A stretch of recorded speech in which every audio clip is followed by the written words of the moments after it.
All right, we are ready for our next lecture in tissues for chapter 4. The first two lectures covered our epithelial tissues.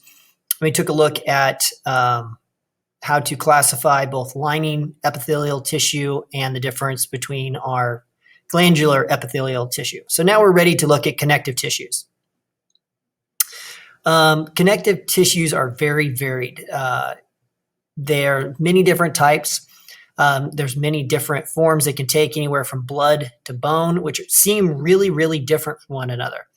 No matter how different connective tissues are, they have three different distinct traits. One, they have some sort of specialized cell. They have some sort of ground substance like a fluid or gel, and they have extracellular protein fibers. Extracellular means outside of the cell, not protein fibers in the cell, but they're outside of the cell somehow. So let's go through and look at some of these different aspects of this. So first off, specialized cells. There's many different cell types when you start looking at connective tissues. One of those are blast type cells. These just retain the ability to make more of whatever material it is that they're in. That's sometimes called the matrix. So if you're talking about a bone cell, an osteoblast, osteo like osteoporosis, or it refers to the word bone. So an osteoblast is a bone-making cell. So that secretes that calcium phosphate that makes up your actual bone. These cells are embedded in that matrix, in that material. So a chondroblast helps to make connective tissue like cartilage. So they see that prefix chondro, it means cartilage. Embedded in different types of connective tissue, you have macrophages. So a macrophage literally means big eater. These engulf bacteria and other materials by phagocytosis. They surround it with their cell membranes and engulf it. So those are like part of your body's immune defense. You have a lot of those in the connective tissue, like underneath your skin, and that loose connective tissue. You've got lots of macrophages in there to help protect you and help with immune response. Plasma cells produce antibodies. We'll talk more about these when we discuss your immune system. Mast cells produce histamine that dilate blood vessels. So you may have heard of like Benadryl as an antihistamine. So when you get something that irritates your skin, like poison ivy, your skin starts to swell up. That's because these cells are releasing histamine. Now, histamine causes your cells, especially your blood vessels around your cells, to dilate or to open up. And if you get an injury, you want good blood flow to the injury, but that causes swelling. So an antihistamine causes those cells to those blood vessels to constrict and have less blood flow.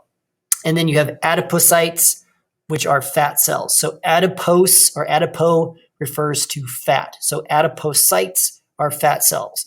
Notice that word part site always means cell. So if you had an osteocyte, you'd have a bone cell. A chondrocyte would be a cartilage cell. An adipocyte is a fat cell. So we'll be referring to these different types of cells as we're talking about these specialized cells that are part of your different connective tissues. All right, the ground substance. Okay, this is the matrix that surrounds these cells and those fibers. It determines the consistency of that material that it's embedded in. Is it fluid, is it gel, or is it solid? Now, if you start to look at different types of connective tissues, your fluid connective tissues, like blood is an example of this, has a lot of fluid or has a very fluid ground substance. If you talk about bone has a very solid ground substance. It's always this material that the cells and the fibers are in. If it's a gel-like, it could be some sort of cartilage or something like that. But all connective tissues have some sort of ground substance. And they have some sort of protein fibers. Now, collagen is the most prevalent. And in your body, about 25% of all protein in your body is this material called collagen. It's a really tough protein fiber. It's resistant to pull, that is, it doesn't stretch, yet it can bend back and forth. So a really good example of that would be your Achilles tendon or any of your other major tendons. Very, very strong. It's resistant to being pulled, yet it can flex. Elastin is which makes sense. It's elastic. It can really stretch. Found in your lungs, blood vessel, and the cartilage in your ear. It's kind of stretchy. That's really nice. And then it can return to its original shape. Reticular fibers are branched fibers, and that helps form the framework of a lot of your organs, is where you see this type of fiber. So if I want to make a connective tissue, I want some specialized cells, I want that ground substance, and I have some sort of fibers embedded in throughout that. So when you look at your types of mature connective tissues or connective tissues that you would, be able to classify, you're going to break that down into connective tissue proper, which is your loose and dense connective tissue. Then you have your supporting connective tissues like bone and cartilage, and you have your fluid connective tissues like blood and lymph. Your book does a really good job of laying this out. There's a diagram, and I do not remember the page number off the top of my head, that goes through and breaks these down by whether they're a proper connective tissue or they're a fluid or they're a supporting connective tissue. But these will be the types that we will be looking at. So when we talk about loose connective tissues, that term loose versus dense means how tightly woven are the fibers. So some types of loose connective tissue would be areolar, adipose, and reticular tissue. So let's actually talk about adipose first. So adipose, we said, was fat cells, right? So adipose tissue is just fat tissue. So this tissue has a lot of specialized cells, these adipocytes, and they're going to store lots of lipids inside of them, right? Lipids are fats like triglycerides. It has a loose network of reticular fibers in it. Remember, we said those were protein fibers to help hold it together. And so this is a common tissue type. It's used underneath the deeper layer of your skin. It pads around your organ, especially like your kidneys and your heart have a padding of fat around it. It's also found inside of your bones, inside of the yellow marrow, inside of your long bones. So if you've ever seen like a soup bone for sale at the store, or if like why do dogs like to chew on bones, they're trying to break it open and get that fat that's on the inside. And so the function of this tissue is to provide padding, not only for your organs, but also just for your body. That's why we have fat around our body. Absolutely used for energy storage. Those triglycerides that are in those little fat cells help to store energy for us. And one interesting side note is that infants, whenever we see an infant or a little baby and they're all nice and chubby and everything else, that's really great. And their fat that they have to make them chubby is different from the type of fat that we would have as, let's say, an adult. It is what's called brown fat. It is darker in color. It's darker in color because it has more blood vessels and it has more mitochondria in it. So it's like fat tissue that's made to be burnt. And you'll notice on infants as they grow, they hit a certain age, when they start to, maybe about the time they start to walk, they start to really lose their baby fat and they start to grow pretty rapidly. Well, what they're doing is they're tapping into that brown fat reserves and using that energy to support their growth, which is pretty interesting. Areolar connective tissue is a kind of really generalized connective tissue. That's what's found underneath your skin, like the connective tissue down in here. It's got all sorts of different types of cells in it. It's got a mix of both collagen and reticular fibers, and it's kind of got a gel fluid-like ground substance in it, right? It has fibroblasts. Fibroblasts make fibers. It's got those macrophages, and it's got white blood cells. It's got a lot of things going on there, and it's really a rather non-specialized connective tissue. But it does a lot. It helps to provide padding. It helps to provide protection. So it's pretty useful stuff. Dense connective tissue, okay? As we saw on our adipose and our areolar connective tissue, those protein fibers were not closely, tightly woven. There wasn't a lot of them. However, when you start talking about dense connective tissue, there's a lot of tissue. There's a lot of connecting protein fibers there, but there's less cells. So you have dense regular and dense irregular connective tissue, as well as elastic connective tissue. And these will make more sense as we talk about them. So dense regular connective tissue.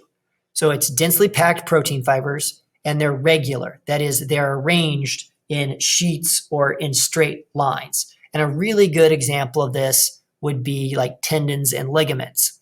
So these are collagen fibers, which are really strong, don't stretch, with fibroblasts in them. And so those fibroblasts are helping to produce and maintain those protein fibers. Now, one of the things about this is they're very tough and pliable, and they're white. And you may have seen this on the end of a chicken bone. Towards the end, there's a large muscle that's attached by a tendon that has a white tendon on it.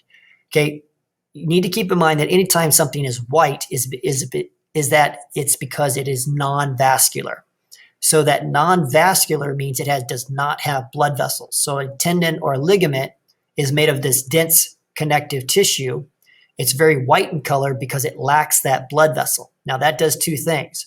One, it benefits in that blood vessels are not nearly as strong as this densely packed connective tissue.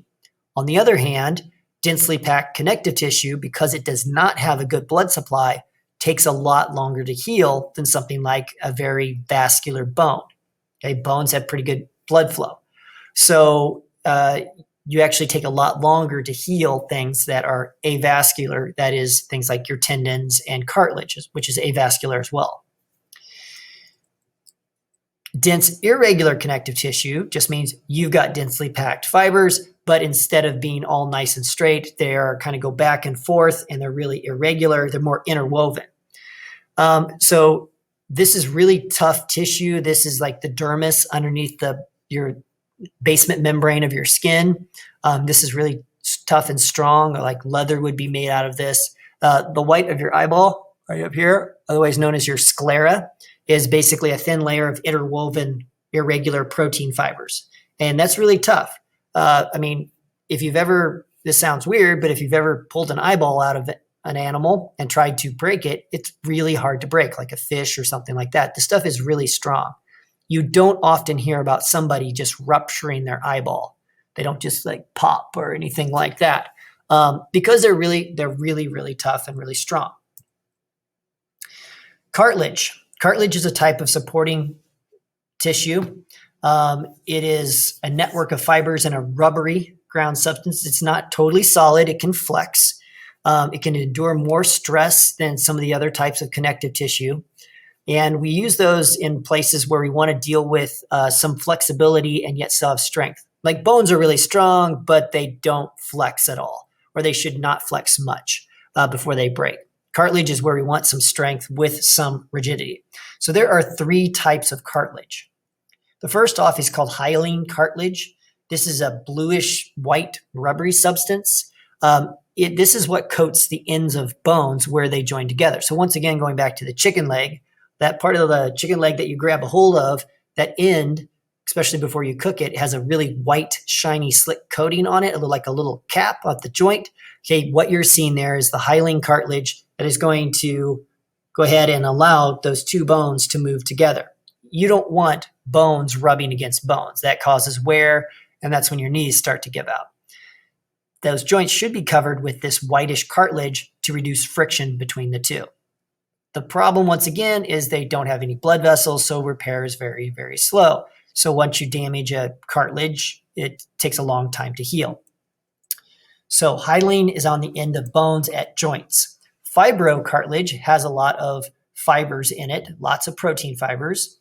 This is very, very strong types of cartilage, and it's really only found in between the discs on your back, in your back. So whenever you see a backbone or a vertebrae, it's got little discs between the bones. Those discs are made of this fibrocartilage, and they're very strong. However, you can still damage them. Like if you try to lift up too much, you can rupture these discs or break them.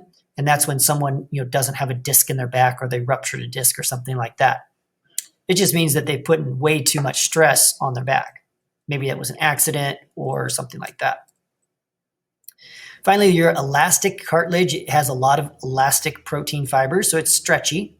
That's your ear, your nose, like you can bend it. It goes back to its correct shape, right? The end of your nose is cartilage. Can you imagine if the end of your nose was bone? How many of us would have a broken nose? We probably all would. Same with your ears. Your ears stretch and go back. What if it was made out of bone? We would all have like totally broken ears because we've all hit it before. So that elastic cartilage allows us to flex and yet still go back to our same shape. Also, your vocal cords in your larynx is made out of the same type of elastic cartilage. So growth and repair of cartilage, it grows and repairs really slowly because it is a vascular, it doesn't have blood vessels in it. It takes longer to heal. Okay, we're going to stop there and we will come back and pick back up with our other supporting connective tissue and with fluid connecting tissues next time.